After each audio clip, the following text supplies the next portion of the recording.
Guillermo is asking the best thing about being a musician on a cruise ship, and this kind of leads into my question that I normally go into is, the kind of the pros and cons about working on a ship. So I guess we'll start off with some of like the best things, and then if you want to kind of just segue that into also things to be aware of in the reality of what to expect Mhm.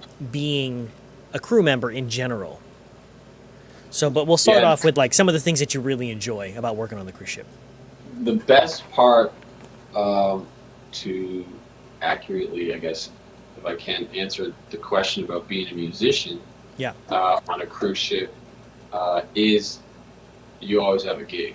You're always playing, so you're always kind of keeping up. Even though sometimes you can get kind of tired of playing so often, it's really not that bad, and you're kind of keeping your edge up. You're sharpening your tools a little bit every day, and but just having a gig and not having to worry.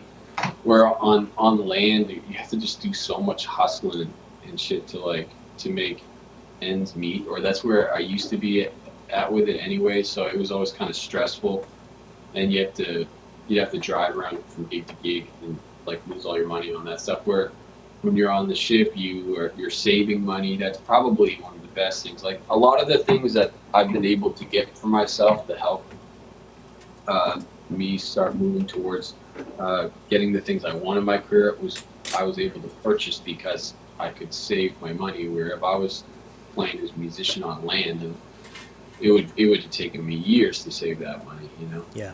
Like you got to be to make the money that you can if you work your way up on a cruise ship at home.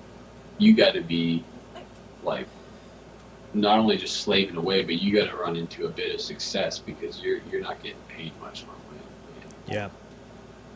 Unless you're smart, you can really get in with like the corporate gig scene, Sure. and then you can make really good money. But bars now, they know that they can just get somebody to play Well, they'll pay for you an nothing. exposure. So, Yeah.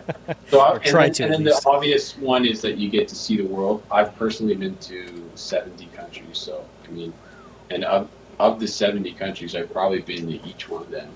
Up some places up to 50 times, like Yeah. and then the other ones a bunch of times too. So you get to start knowing the area and getting a grasp of the cultures, and you see the world a little differently and accept things better. So that's cool. You meet a lot of people. In your case, you met your wife, and I'll hopefully marry Kayla one day. So you Fingers know, crossed. yeah. If I don't fuck it up, but and then I guess the downsides used to be for me um, things that shouldn't have been downsides. Like you get into your daily uh, routine and you start moping about stuff on the ship that you shouldn't be moping about. Like, can you believe they want me to do this and this and that? And then when like in hindsight, you're like, really, I can't believe like I'm so spoiled. I would like mope about that. Mm. So now I would say the only downsides I find from cruise ships is being away from your family Yeah. um, and your friends. So like my best friends and stuff, I don't ever get to see because I'm always in some weird country around the world and having to like talk through some slow ass Wi-Fi or something like that. So your relationship with your friends and family always gets kind of broken up. But a lot of people who are adults at some point have that period in their life where they're going to be not able to always see their family. So I guess that's just the time for me that it was. So Right. um, all in all, though, cruise ships has really been really good to me. Dude, that's awesome. Yeah. And I feel like I really respect your response because you've been on cruise ships for a long time, and I feel like you have really made working on cruise ships work for you, literally, because of how I guess I guess the word I'm looking for is how aggressive you can be in terms of just I want this to work for me, so I'm going to negotiate. You know, we talked about the whole negotiating thing before, whereas some people will kind of just coast by and just accept it as it is. But for you, you really understand what's going on around you.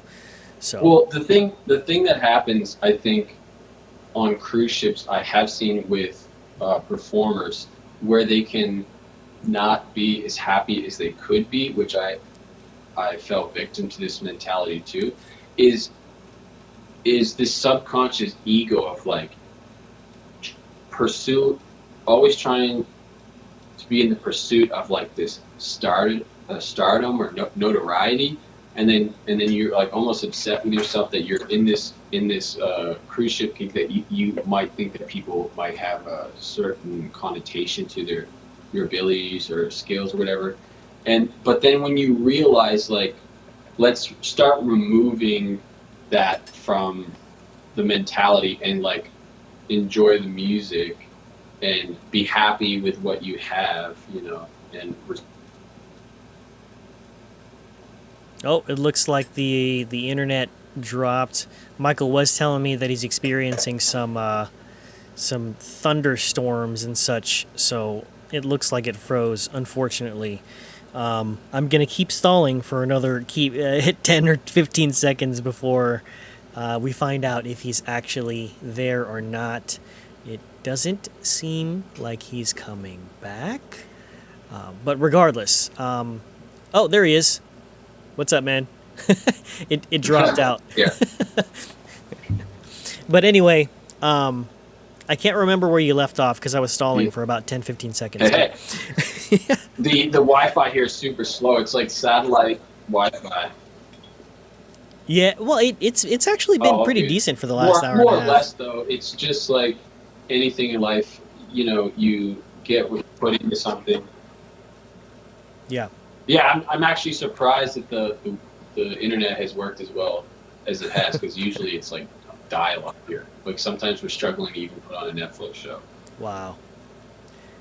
But regardless, but I hear what you're saying, man. You get whatever you put into it. If you're a musician, you can find lots of happiness if you. Yeah, exactly. Like, you take your ego out of the whole gig and just enjoy playing music, and you're gonna have a good time. Cool, man. I think we're gonna wrap things up now. But we got Edison here. He's a regular. He usually tunes in pretty regularly, and he's saying we got to bring you back. He really likes your depth of explanation on Shiplife. Oh, great. So obviously we're gonna have you back eventually. But Michael, thank you so much for. Hey, thanks, brother. It's so nice to see you too. We'll have to have another catch up too, and. Yeah. We'll definitely have a catch up. Like for those of you who don't know, this was like literally our first time catching up in a long time, and it was being recorded. But obviously you and I will have to have a catch up that's not in front of a bunch of people, and we can speak. Yeah, we can take candidly. Our clothes off and cuddle and things like that. Yeah, as usual. Casual friend stuff. But anyway, to everybody out there watching right now, thank you so much for watching. Thank you for watching the Shiplife TV podcast, the show that's dedicated to raising awareness of the opportunity of working on cruise ships and helping new and existing crew have an enjoyable experience. That about wraps things up. If you found any value in this episode, make sure you like us on Instagram and like the episode and subscribe, all that good stuff. And do me a favor. Make sure you go to Michael's channel, show him some love. You can see his information right over here. Michael Redden Music. Check his stuff out. He's got some music out there on YouTube, Instagram, all that good stuff. And we'll catch you guys in the next episode. Thanks so much. All right, thanks for having me, man. Ciao now.